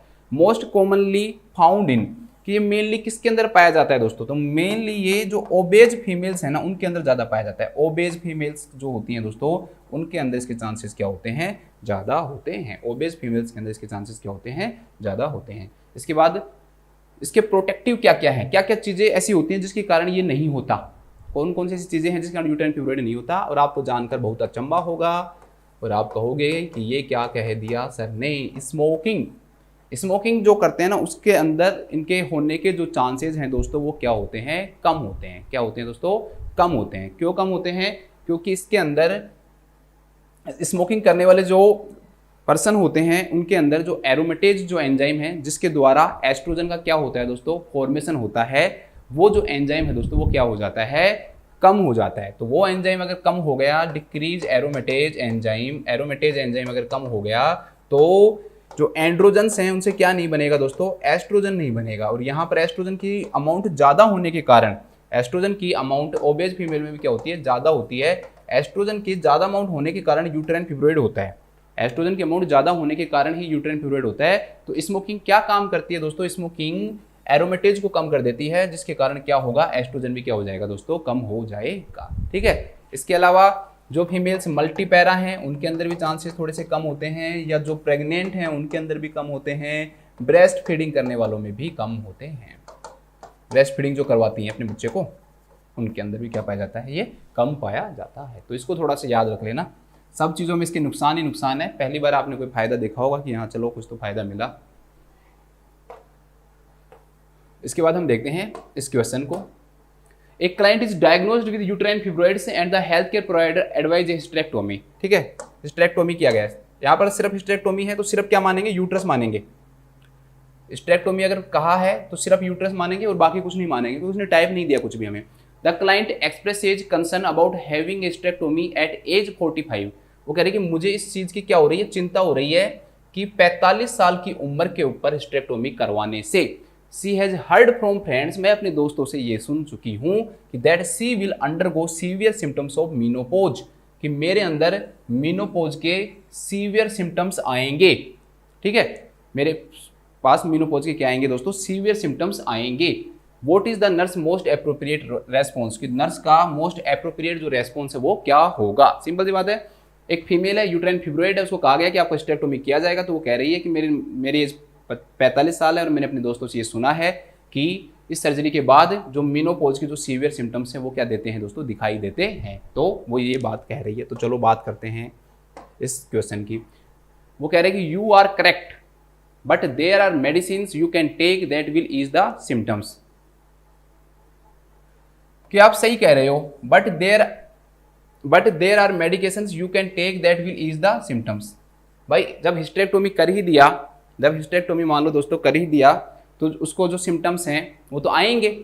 अब अगर सिम्टम्स आएंगे तो उसको आप मेडिकेशंस दे लो, चाहे कुछ भी दे लो, पर आप ऐसे हो भी नहीं कि कौन सी मेडिकेशन दोगे, हम इस चीज़ के लिए क्या है नहीं है, लीगल रूप से हम इसके लिए सही भी नहीं है। तो इसलिए इस क्वेश्चन का आंसर क्या हो जाएगा, गलत हो जाएगा, कि आप सही नहीं हो। यहाँ पर मेडिकेशंस नहीं है, अगर हो गए तो हो गए ही। ठीक है, मीनोपोज अगर आ गया तो आएगा, मीनोपोज को हम कैसे रोकेंगे। अगर मान लो मीनोपोज अगर किसी फीमेल में आएगा तो वापस से थोड़ी ले आओगे उसके अंदर। ठीक है, bleeding. Next, this some time occurs in woman of your age. कुछ फीमेल्स में होता है और कुछ में नहीं होता, तो ऐसा नहीं होता, सब में होगा। अगर ये होगा तो किस में होगा दोस्तों, सब के अंदर ही होगा। अगर आपने यूट्रस रिमूव कर दिया तो जो ब्लीडिंग जो फेज है दोस्तों, ब्लीडिंग जो होती है वो तो नहीं होगी। ठीक है, हाँ ये हो सकता है कि अगर ओवरी को आपने नहीं हटाया, अगर आपने ओवरी को नहीं हटाया दोस्तों, तो ओवरी को नहीं हटाया तो वैसे और कोई सिम्टम्स नहीं आएंगे। क्यों, क्योंकि यूट्रस को हटाने से, सिर्फ यूट्रस को हटाया गया है तो हार्मोनल जो चेंजेस है ना वो बॉडी के अंदर नहीं आएंगे। अगर हम ओवरी को साथ में हटाएंगे ना, तब उसके अंदर क्या आएंगे दोस्तों, सीवियर सिम्टम्स आने लग जाएंगे, जिसकी वो बात कर रही है कि बॉक के सीवियर सिम्टम्स मेरे अंदर आने लग जाएंगे। तो वो सीवियर सिम्टम्स उसके अंदर तभी आएंगे जब हम किसको हटाएंगे, साथ में ओवरी को हटाएंगे। ठीक है, क्योंकि ओवरी हार्मोन सीक्रेट करती है, यूट्रस तो करता नहीं है। अगर ओवरी जो एस्ट्रोजन और प्रोजेस्टेरोन हार्मोन सीक्रेट करती है, अगर उनकी कमी हो जाएगी दोस्तों तो फिर सिम्टम्स आते हैं। ठीक है, यहाँ पर हम वो कह रहे हैं कि भाई मेडिकेशन दो, तो मेडिकेशन के लिए हम अप्रूव नहीं है, डॉक्टर उनको बताएगा कि भाई मेडिकेशन चलेंगी या नहीं चलेंगी। ठीक है, इसके बाद नेक्स्ट दोस्तों, perhaps you should talk to your surgeon because I am not allowed to discuss this with you. गलत बात है भाई, हम हेल्थ एजुकेशन देते हैं, हम कभी भी ये नहीं कह सकते कि आपको सर्जन से कंसल्ट करना चाहिए। इस क्वेश्चन के लिए तो वो जो ये चीज़ पूछ रही है इसके लिए तो ठीक है, उसको सर्जन से कंसल्ट करने की कोई जरूरत नहीं है। हमें ये इलीगल बात कह रही है, वो गलत बात कह रही है वो। ठीक है, तो ऐसी बात वो नहीं कर सकती। नर्स को उसको हेल्थ एजुकेशन देनी है तो देनी ही पड़ेगी, नर्सिंग एजुकेशन देनी है तो देनी ही पड़ेगी। अब क्वेश्चन नंबर 4 है, वही हमारा राइट आंसर हो जाएगा। इसको मैं थोड़ा सा समझा देता हूँ कि कुछ वुमेन्स हैं वो एक्सपीरियंस कर सकती हैं सिम्टम्स ऑफ मेनोपॉज अगर उनकी ओवरी को रिमूव कर दिया जाए विद देयर यूट्रस के साथ अगर ओवरी रिमूव हो गए ना दोस्तों, तो बाकी के जो सिम्टम्स जो होते हैं, जो एस्ट्रोजन के कम होने के कारण आएंगे, वो सिम्टम्स आएंगे जिनकी ये फीमेल क्या कर रही थी, बात कर रही थी। सीवियर सिम्टम्स ऑफ मेनोपॉज की वो फीमेल क्या कर रही थी दोस्तों, बात कर रही थी। ठीक है, तो अगर सिर्फ हिस्टेरेक्टोमी है, अगर उनका ओवरी नहीं हटाया गया, ठीक है, अगर ओवरी नहीं हटाया गया दोस्तों, तो उस कंडीशन के अंदर सिम्टम नहीं आएंगे। लेकिन ये सिम्टम तभी आते हैं, वो कह रहे हैं कि हाँ आपके अंदर आ सकते हैं, अगर आपकी क्या हटाई गई, साथ में ओवरी को रिमूव किया गया तो ही ये सिम्टम आएंगे। और अगर नहीं किया गया तो सिर्फ क्या सिम्टम आएगा कि उसकी ब्लीडिंग नहीं आएगी। लेकिन यहाँ पर एज इसलिए एज दी है कि भाई मेरी 45 साल एज है, तो उससे मुझे नहीं लगता कि यहाँ पर उसे ब्लीडिंग फेज से कोई फर्क पड़ेगा। मेन फर्क उसके अदर सिम्टम से पड़ेगा, और जो अदर जो सिम्टम्स है दोस्तों वो उसके तभी आएंगे जब उसके अंदर क्या होगा, ओवरीज रिमूव करेंगे, तभी वो अदर सिम्टम्स आएंगे, नहीं तो अदर सिम्टम्स उसके अंदर नहीं आएंगे। ठीक है, चलो इस क्वेश्चन को मैंने वो नहीं लिखा है, वो लिखा देता हूँ, फिर इस क्वेश्चन का लिखवा दूंगा। वो क्वेश्चन भी खत्म हो गया, दोनों के ही रेशनल लिखवा देता हूँ। लिखो, पेन हिस्टेरेक्टोमी के बाद पेन हिस्टेरेक्टोमी हिस्टेरेक्टोमी के बाद पीरियड्स नहीं आते, बस नहीं आते हैं, बस खत्म। इस क्वेश्चन का भी लिख लो, इस क्वेश्चन का लिख लो। अगर हिस्टेरेक्टोमी के साथ, अगर हिस्टेरेक्टोमी के साथ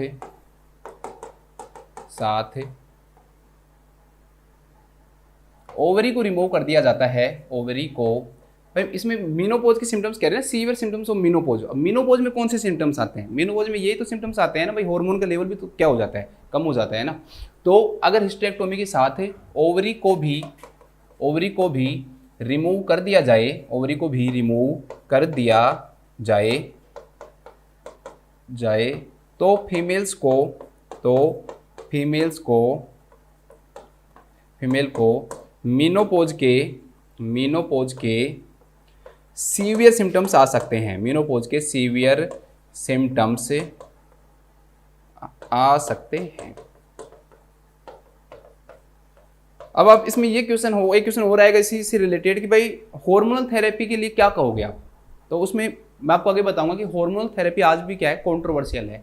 कुछ डॉक्टर्स प्रिस्क्राइब करते हैं, कुछ नहीं करते हैं। तो एक नर्स डायरेक्टली नहीं कह सकती कि हम आपको हार्मोनल थेरेपी देंगे।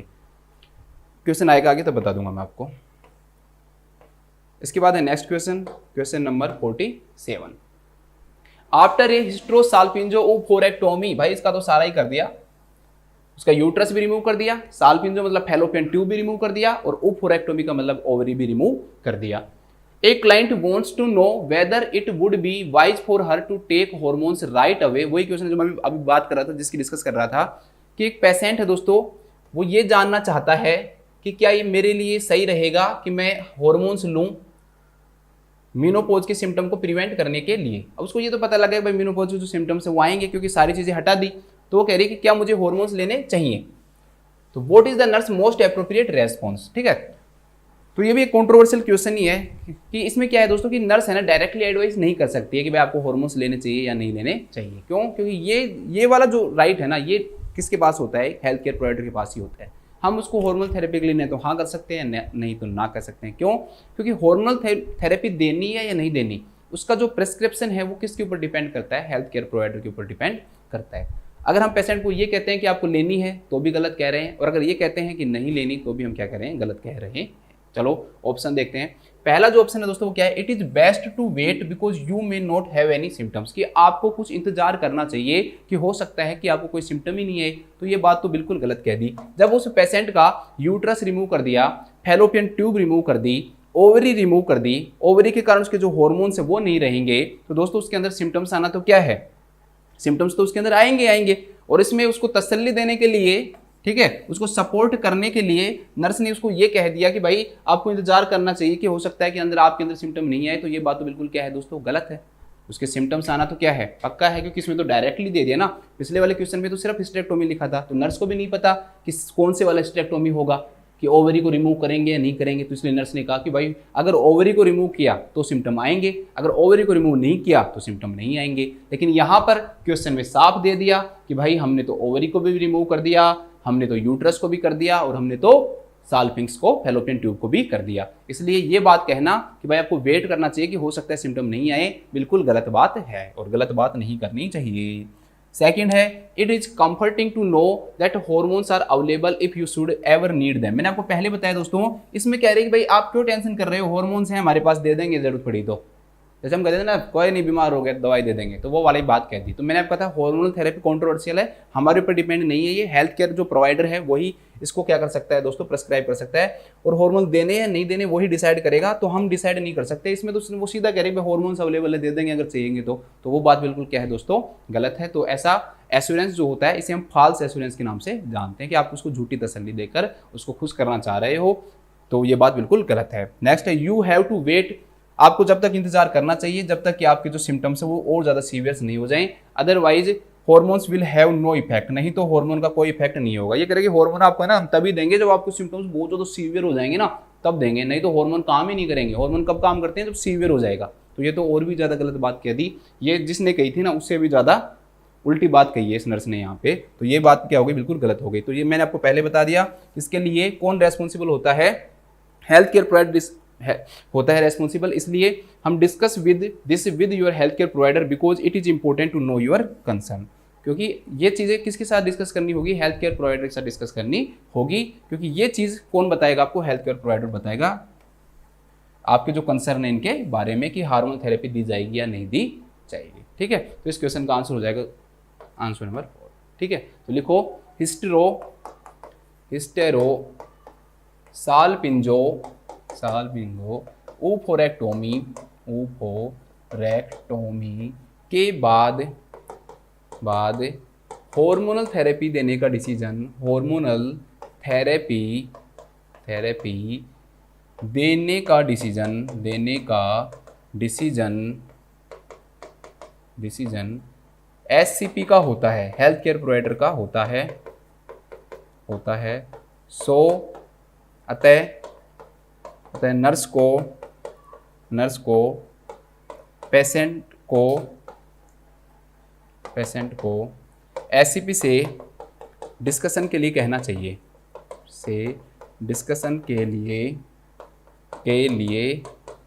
कहना चाहिए।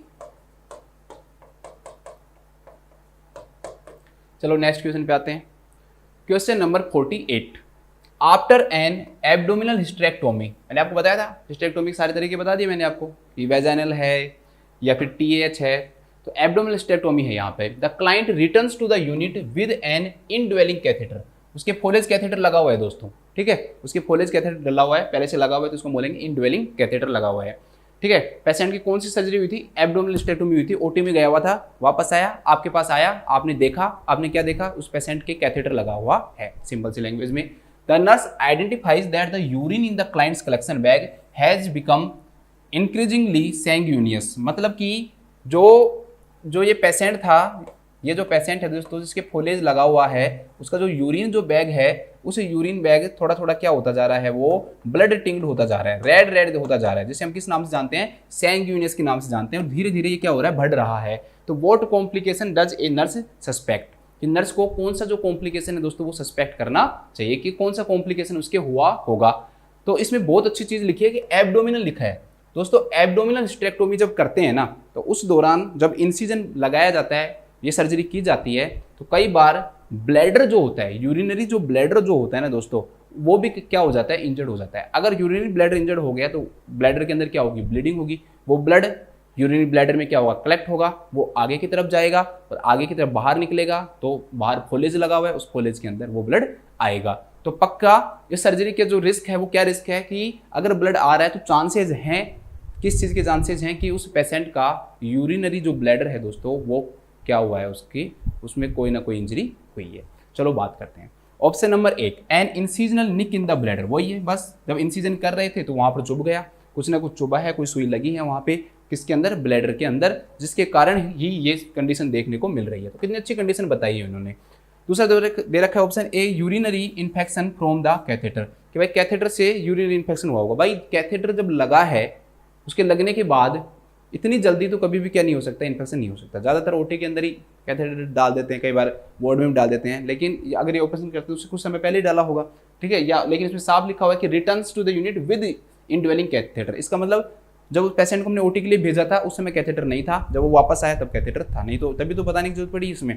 तो इतनी जल्दी यूरिनरी कैथेटर से इन्फेक्शन नहीं हो सकता है, ठीक है, तो इतनी जल्दी तो, इतनी अर्ली, इतनी फास्ट यूरिनरी जो कैथेटर है दोस्तों उससे नहीं हो सकता है। तो ये तो वैसे भी क्या हो गया, गलत ऑप्शन हो गया।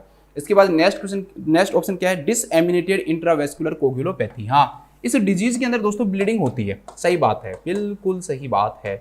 तो ब्लीडिंग के चांसेस हो सकते हैं कि ब्लीडिंग हो गई, लेकिन दोस्तों ये जो ब्लीडिंग है ये सिर्फ और सिर्फ ब्लैडर के लिए थोड़ी बनी है कि भाई मैं तो सिर्फ इस डिजीज के अंदर ब्लैडर में ही होंगी, ये तो पूरी बॉडी में है। अगर पूरी बॉडी के अंदर है तो एब्डोमिनल हिस्टेरेक्टोमी हुई है, एब्डोमिनल हिस्टेरेक्टोमी हुई है तो उसका एब्डोमिनल क्या लगाया गया होगा, इंसिजन लगाया होगा। और अगर एब्डोमिनल इंसिजन लगाया गया होगा दोस्तों तो वो इंसिजन से क्या हुई होगी, वहां पर भी ब्लीडिंग होनी चाहिए, लेकिन यहां पर सिर्फ और सिर्फ ब्लैडर से ब्लीडिंग हुई है, इसलिए ये ऑप्शन क्या हो जाएगा, गलत हो जाएगा। इसलिए ये ऑप्शन गलत हो जाएगा, हमारा सही आंसर नहीं होगा। तो क्या होगा सही आंसर, नेक्स्ट देखो, uterine relaxation with increased bleeding, ठीक है, इसका रीजन क्या है कि भाई यूट्राइन रिलैक्सेशन हुआ होगा, यूट्रस जो है वो रिलैक्स हो गया होगा और साथ में ब्लीडिंग जो क्या हो रही होगी, यूट्राइन जो ब्लीडिंग है वो क्या हो रही होगी दोस्तों, इंक्रीज हो रही होगी। दो टर्म है इसमें, एक टर्म नहीं है, एक टर्म है यूट्राइन रिलैक्सेशन और दूसरा टर्म है यूट्राइन ब्लीडिंग। अब अगर आपको अगर 100 ऑप्शन भी देना और अगर कोई सबसे गंदा ऑप्शन छाटना हो तो यही होगा। सोचो क्यों होगा, ये इतना गंदा ऑप्शन क्यों होगा, किसमें कह रहा है कि पेशेंट का जो यूट्रस है ना वो रिलैक्स हो रहा होगा, उसके कारण यूटेराइन ब्लीडिंग हो रही होगी। 100 ऑप्शन में भी सबसे गंदा ऑप्शन है दोस्तों ये, और उसका रीजन ये है क्योंकि उस पेशेंट के क्या हुआ है, एब्डोमिनल हिस्टेरेक्टोमी हुआ है। तो दोस्तों उस पेशेंट का अगर एब्डोमिनल हिस्टेरेक्टोमी हुआ है तो उसका जो यूट्रस है उसको तो रिमूव कर चुके हैं, यूट्रस ही रिमूव कर दिया तो यूट्राइन रिलैक्सेशन होगा कहां से और यूट्राइन ब्लीडिंग कहां से होगी। इसलिए मैं कह रहा हूं कि अगर 100 ऑप्शन भी होंगे तो उसमें सबसे गंदा ऑप्शन ये है, अगर आपने थोड़ा भी पढ़ा है तो। इसलिए ये ऑप्शन भी क्या हो जाएगा दोस्तों, गलत हो जाएगा। इसका जो रीजन है वो क्या है दोस्तों, इंसिजनल निक है, किसके अंदर, ब्लैडर के अंदर। चलो लिख लो इसको भी।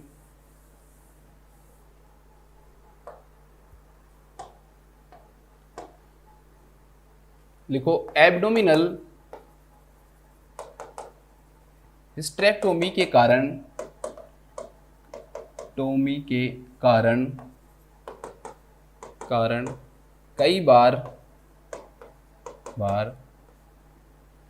ब्लैडर पे पर इंसिजनल निक हो जाता है, मतलब वहाँ पे सुई चुभ जाती है, ऐसे मान लो एक तरह से निक हो जाता है जिससे यूरिन में ब्लड आने लग जाता है। हो सकता है उसमें इंडवेलिंग कैथेटर नहीं देता, यूरिनरी ब्लीडिंग दे देता तो भी वही बात थी ना। तो यूरिन में ब्लड आने लग जाता है, बस सिंपल सा, इतना ज़्यादा डिटेल में सैंग्यूनियस ये वो सब खत्म है, एक लाइन में हमने इसका आंसर लिख लिया। इसके बाद हम पढ़ते हैं नेक्स्ट क्वेश्चन। नेक्स्ट जो क्वेश्चन है दोस्तों, सेकंड लास्ट क्वेश्चन आज का। एक client who had a mastectomy, breast removal किया गया एक क्लाइंट का दोस्तों, मैस्टेक्टोमी किया गया है। तो एक क्वेश्चन ये बताओ कि ब्रेस्ट सेल्फ एग्जामिनेशन कब करना चाहिए। Question number 1, breast self examination कब करना चाहिए। तो एवरी मंथ ब्रेस्ट का सेल्फ एग्जामिनेशन करवाना चाहिए। और clinical examination, breast clinical examination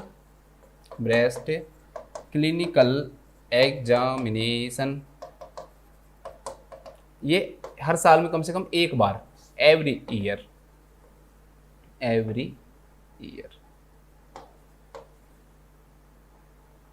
और मेमोग्राफी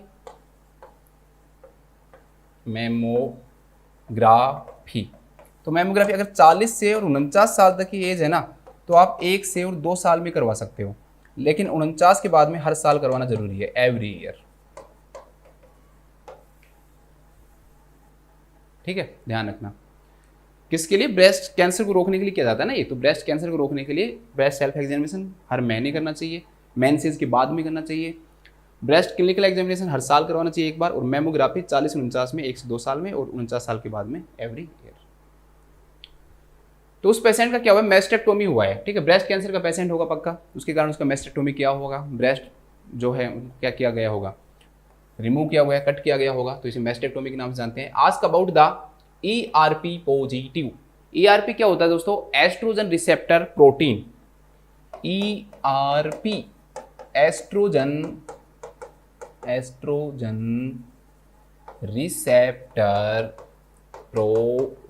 एस्ट्रोजन रिसेप्टर प्रोटीन। चलो वापस क्वेश्चन पढ़ लेते हैं एक बार। तो दोस्तों ERP जो पॉजिटिव है, एक क्लाइंट है, मैस्टेक्टोमी हुआ है, वो पूछता है कि यार ERP पॉजिटिव क्या होता है, ठीक है। Ask about the term ERP positive. Nurse explain that tumour cells are evaluated, कि जो ट्यूमर सेल्स हैं उनको इवाल्युएट किया गया है for estrogen receptor protein. Estrogen receptor protein के लिए ट्यूमर सेल को क्या किया गया, इवाल्युएट किया गया, जिससे क्या पता लगेगा, ठीक है। तो दोस्तों इसके बारे में हम बात करते हैं थोड़ा सा।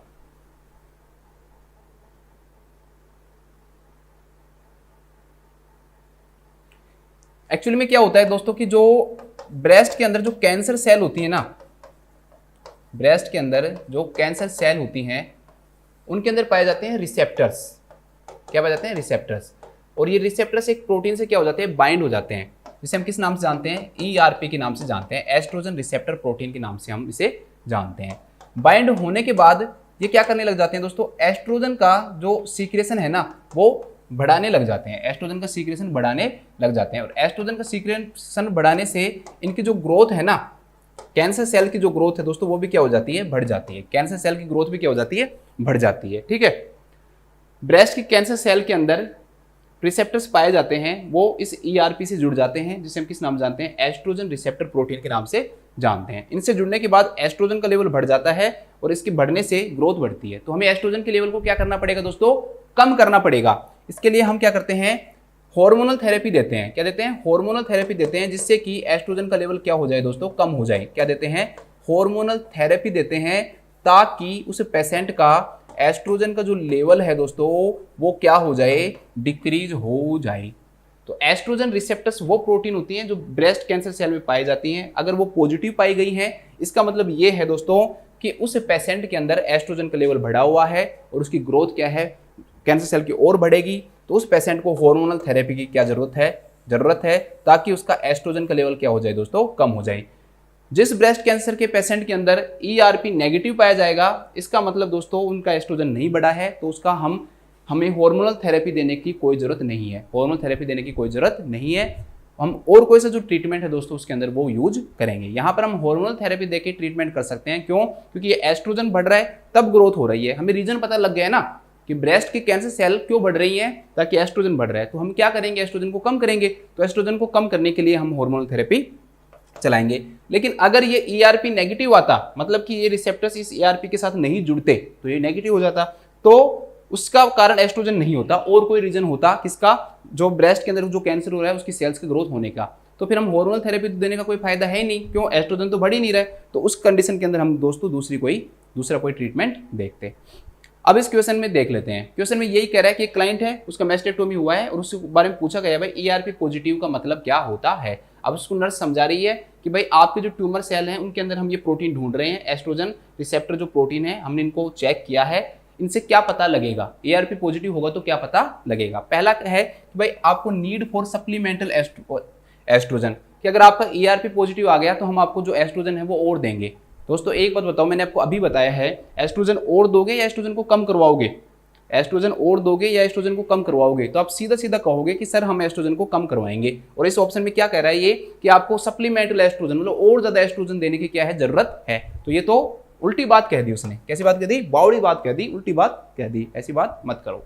नेक्स्ट दोस्तों कि इसमें आसानी होगी किसमें? ब्रेस्ट रिकंस्ट्रक्शन में। तो ब्रेस्ट रिकंस्ट्रक्शन का मतलब ब्रेस्ट को वापस से रिकंस्ट्रक्ट किया जाएगा, क्योंकि उसको कटोमी कर दिया गया है। तो दोस्तों उसका और ERP का कोई दूर दूर तक क्या नहीं है? लेना देना नहीं है। दूर दूर तक क्या नहीं है? लेना देना नहीं है। तो ये बात भी बिल्कुल क्या कह दी है? गलत कह दी है। ये बात भी क्या कह दी है? बिल्कुल गलत कह दी है, क्योंकि ब्रेस्ट रिकंस्ट्रक्शन से ERP का क्या लेना देना? जो ERP का लेना देना है वो मैंने आपको बता दिया। नेक्स्ट जो दे रखा दोस्तों इसमें वो क्या दे रखा है कि degree of metastasis that has occurred. तो कहीं पर ये बताया कि मेटास्टेसिस की डिग्री पे क्या फर्क पड़ेगा, कौन सी डिग्री का मेटास्टेसिस हो गया, तो ये चीज भी नहीं पता लगेगी इससे। तो क्या पता लगेगा? इसे ये पता लगेगा कि उसको हार्मोनल थेरेपी देनी है या नहीं देनी। तो potential response to the hormonal therapy. तो वही मैंने बताया कि भाई हार्मोनल थेरेपी काम करेगी या नहीं करेगी, तो तभी तो काम करेगी। अगर ERP पॉजिटिव आया है तो हमें एस्ट्रोजन को कम करने वाली हार्मोनल थेरेपी देनी पड़ेगी। तो अगर ERP नेगेटिव आता तो इसका मतलब हमें हार्मोनल थेरेपी नहीं देनी। ठीक है, ये बात पता लग गई। तो ERP से सिर्फ हमें ये पता लगा दोस्तों, ERP से हमें क्या पता लगा कि एस्ट्रोजन देना है या नहीं देना, एस्ट्रोजन देना है या नहीं देना। ये चीज हमें किससे पता लगेगी? सॉरी, एस्ट्रोजन कह रहा हूँ, मतलब एस्ट्रोजन को कम करने वाली हार्मोनल थेरेपी देनी है कि नहीं देनी। ठीक है, तो इस क्वेश्चन का जो आंसर हो जाएगा दैट विल बी फोर्थ। इसके बाद हम लिखते हैं इसको साधारण भाषा में, सिंपल भाषा में। देखो, मैस्टेक्टोमी के बाद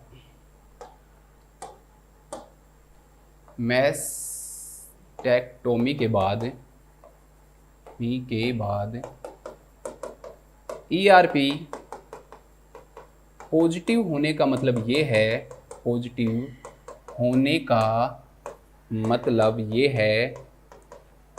है कि उस मरीज में ब्रेस्ट कैंसर सेल एस्ट्रोजन का सीक्रेशन ज़्यादा कर रही हैं, एस्ट्रोजन का सीक्रेशन ज़्यादा कर रही है, इसलिए ऐसे मरीज को एस्ट्रोजन को कम करने वाली हार्मोनल थेरेपी दी जाती है। एस्ट्रोजन को कम करने वाली हार्मोनल थेरेपी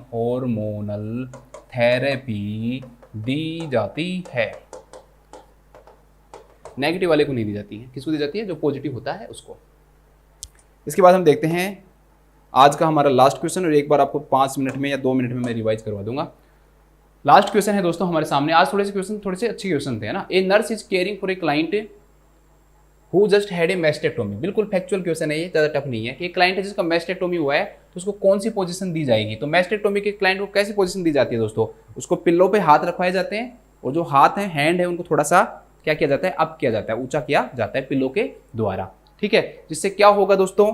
उससे क्या होगा दोस्तों? पेशेंट को क्या नहीं होगा? एक तो जो सर्जिकल जो साइट है ना, उसके ऊपर स्ट्रेन नहीं होगा, खिंचाव नहीं होगा, और एक जो एडिमा है, स्वेलिंग है, उसके चांसेस क्या हो जाते हैं दोस्तों? कम हो जाते हैं। तो स्वेलिंग के जो चांसेस हैं वो क्या हो जाते हैं? कम हो जाते हैं।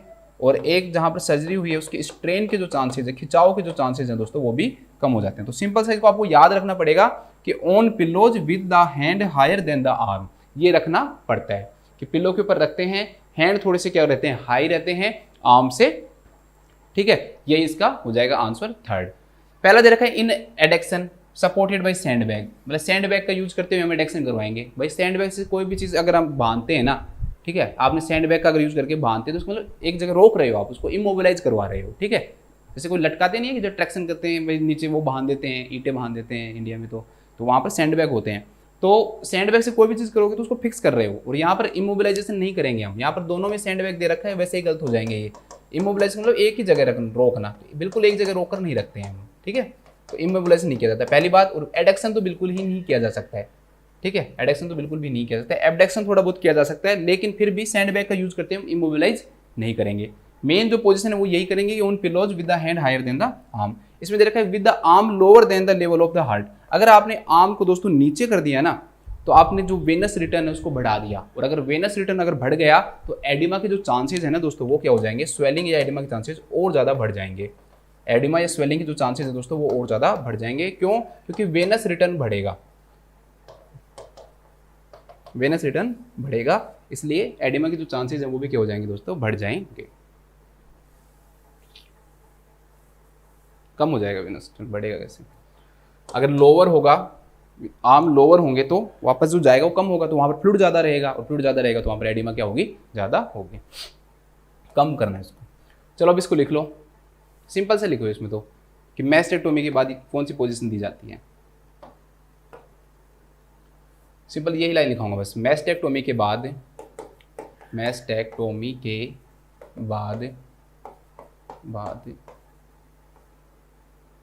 मरीज के हाथ पिल्लों पर आर्म से नीचे रखे जाते हैं, आर्म से ऊपर रखे जाते हैं, आर्म से ऊपर रखे जाते हैं। इसमें है ना ब्रैकेट में इंग्लिश भी लिख लेना, क्योंकि आप वहाँ पर कंफ्यूज ना हो जाओ।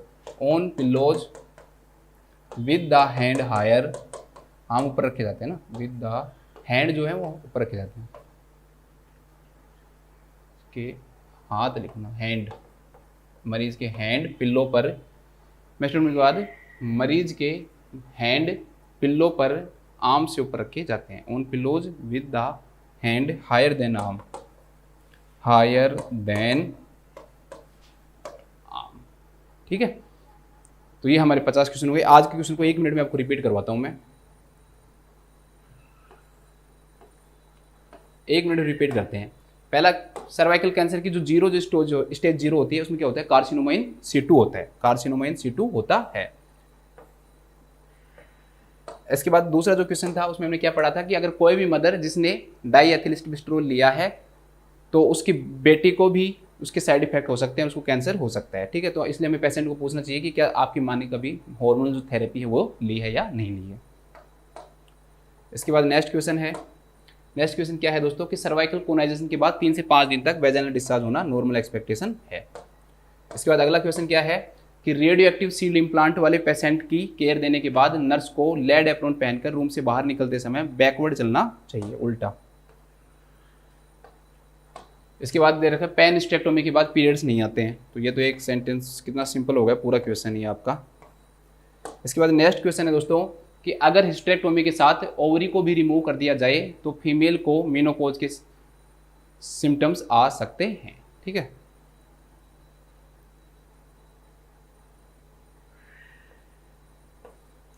इसके बाद नेक्स्ट क्वेश्चन क्या है, नेक्स्ट जो क्वेश्चन है दोस्तों हमारे सामने वो है कि एब्डोमिनल हिस्टेरेक्टोमी के कारण कई बार ब्लैडर पर इंसिजन लीक हो सकता है, जिसके कारण यूरिन के अंदर क्या आ सकता है, ब्लड आ सकता है। इसके बाद नेक्स्ट क्वेश्चन है कि मैस्टेक्टोमी के बाद अगर ERP पॉजिटिव आ गया तो इस चीज को शो करता है कि पेशेंट को हार्मोनल थेरेपी की जरूरत है। और इसके बाद में हमारा लास्ट जो क्वेश्चन है वो भी किया है हमने कि मैस्टेक्टोमी के बाद कौन सी पोजीशन दी जाती है, on pillows with the hand higher than the arm. ठीक है, on pillows with the hand higher than the arm. तो ये हमारी एक छोटी सी क्लास थी जिसको हमने पढ़ा। आपको हमेशा मेरे साथ इसी प्रकार से बने रहना है। बहुत जल्दी हम कोशिश करेंगे कि जो मोस्ट भी है उसको ख़त्म करें। आज हमने लगभग 25% जो है वो ख़त्म कर ली है, लगभग। ठीक है, और फिर भी जितनी भी है, अगर 25% हुई भी है नहीं हुई तो जितनी भी है दोस्तों हमने कुछ तो पोर्शन इसका कर ही लिया है। अभी जितनी स्पीड से पढ़ रहे हैं आगे के जो क्वेश्चन है आपको उससे भी जल्दी स्पीड से समझ में आएंगे। क्यों? क्योंकि अभी जो आपका जो ब्रेन है ना वो इसको सीख रहा है। शुरू में जब आप N क्लास के क्वेश्चन पढ़ोगे तो आपको बहुत अजीब लगेंगे, लेकिन जब आप एक लेवल पे पहुंच जाओगे ना, आप कम से कम जब अगर 500-600 क्वेश्चन कर लोगे ना, फिर आपको करवाओगे तो कई क्वेश्चन आपको ऐसा लगेगा कि आप वर्डिंग ढूंढ के समझ जाओगे कि ये हमें मूर्ख बनाने की कोशिश कर रहा है, हमें झूठ बोल रहा है। ऐसा नहीं होता होगा, लेकिन हमारा माइंड है ना, से डेवलप हो जाता है। क्वेश्चन को देख कर आप समझाते हो कि यार ये वाली जो लाइन है ना ये गलत है। दूसरा, कई सारे ऐसे टर्म आएंगे जैसे मैंने आपको बताया था भाई, अलर्ट करता है, प्राइवेट डिस्कशन करता है, इसका मतलब गलत सेंटेंस ढूंढना है। नीड फॉर फर्दर टीचिंग है, इसका मतलब गलत सेंटेंस ढूंढना है। तो फिर आप जब क्वेश्चन को पढ़ोगे ना, तो आप जो नया क्वेश्चन भी बनेगा ना कोई, तो भी फिर आपके दिमाग में ये रहेगा कि यार कुछ नहीं है, ये नीड फॉर फर्दर टीचिंग है, गलत स्टेटमेंट ढूंढना है मुझे, तो इस प्रकार से करोगे। एक दोस्तों आपको इस चीज़ का जरूर ध्यान रखना है कि जो भी क्वेश्चन पढ़ो, जितने भी क्वेश्चन पढ़ो, उनको रिवाइज जरूर करो। बस अगर आप पिछले क्वेश्चन अगर रिवाइज नहीं कर सकते, देखो हमारे 50 क्वेश्चन हो गए हैं, मैं आपको बता रहा हूँ, अगर मैंने आपको जैसे शॉर्ट नोट्स लिखवाए हैं, अगर आप इनको सही से रिवाइज कर लो ना, तो आपको अभी सिर्फ 50 क्वेश्चनों में 15 मिनट लगेगी। 15 मिनट से ज़्यादा आपको नहीं लग सकती। इस 15 मिनट के अंदर अगर आपने डेली 15 मिनट दे दिए दोस्तों, तो सोचो कि आपको बिल्कुल क्या हो जाएगा, कंठस्थ हो जाएगी किताब। अगर आपने अभी छोड़ दिया, आपने सोचा कि नहीं अभी 200 क्वेश्चन हो जाने तो फिर वापस से बैक आऊँगा, तो फिर ये 15 मिनट जो आज लग रही है ना, ये आपको 3 घंटे लगेंगे फिर। क्यों? क्योंकि अभी आपके माइंड के अंदर एक ही कंसेप्ट घुसाया है मैंने, हर एक ऑप्शन का रीजन दिया है कि ये हो रहा है तो क्यों हो रहा है, ये नहीं हो रहा तो क्या नहीं हो रहा, सब चीज़ें मैंने आपको बताई है। आप 20 दिन बाद पढ़ोगे, आपको लगेगा कि यार सर ने इस कंसेप्ट का क्या बताया था, और इतनी चीज़ें लिखना इम्पॉसिबल है।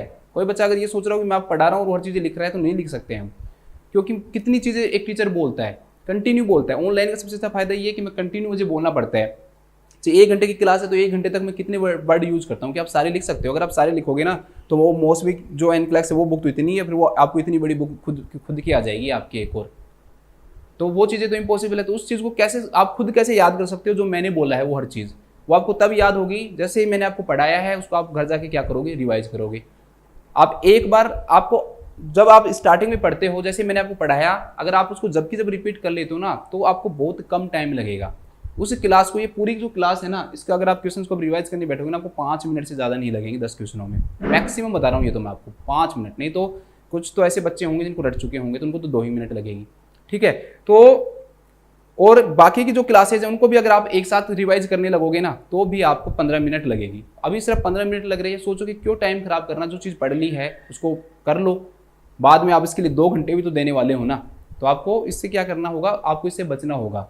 ठीक है, जैसे ही हमारी मौसमी की किताब जैसे ओबीजी है, बाकी के जो सब्जेक्ट्स हैं उनको भी हम पढ़ेंगे। उसके बाद में जो सॉन्डर्स जो बुक है उसके ऊपर भी आएंगे। सॉन्डर्स में मौसमी के कंपेयर में बहुत कम क्वेश्चन है। जो मौसमी है उसके अंदर हर सिस्टम के अंदर क्वेश्चंस दे रखे हैं, इतने ज़्यादा क्वेश्चंस दे रखे हैं। सॉन्डर्स के अंदर सिस्टम वाइज दे रखा है। जैसे क्या दे रखा है उन्होंने, जैसे यहाँ पर पूरी ओबीजी के अंदर क्या आ गया, एक ही क्वेश्चन कंटिन्यू स्टार्ट हो गए। लेकिन सॉन्डर्स के अंदर कैसे हैं क्वेश्चन कि पहले ये चैप्टर आया, इसके क्वेश्चन, फिर ये चैप्टर आया, फिर इसके क्वेश्चन, फिर ये चैप्टर आया, फिर इसके क्वेश्चन। तो वो थोड़ा सा क्या होता है, आसान हो जाता है, क्योंकि आप पहले चैप्टर पढ़ लो फिर इसके क्वेश्चन कर लो। इसमें एक साथ पढ़ते हैं तो कहीं से कुछ भी आ जाता है। और आप यहाँ पर देख भी रहे हो, कहीं से कोई भी क्वेश्चन आ जाता है। यहाँ पर DES वाला क्वेश्चन था, पता नहीं कहाँ से उठाया है उन्होंने, डाईएथिलिस्टिबेस्ट्रोल वाला क्वेश्चन। तो ऐसे क्वेश्चंस भी आते हैं। लेकिन जब आप इनको एक बार पढ़ लेते हो और दोबारा से रिवाइज करोगे तो फिर आपको एक दिन आपको ये लगने लगेगा कि हाँ ये तो बहुत सिंपल है। ठीक है, तो आप मेरे साथ इस प्रकार बने रहो। जल्दी ही आपकी मौसमी को मैं ख़त्म करवाऊंगा। ठीक है, सभी अपना ध्यान रखो, स्वस्थ रहो, खुश रहो। Thank you so much.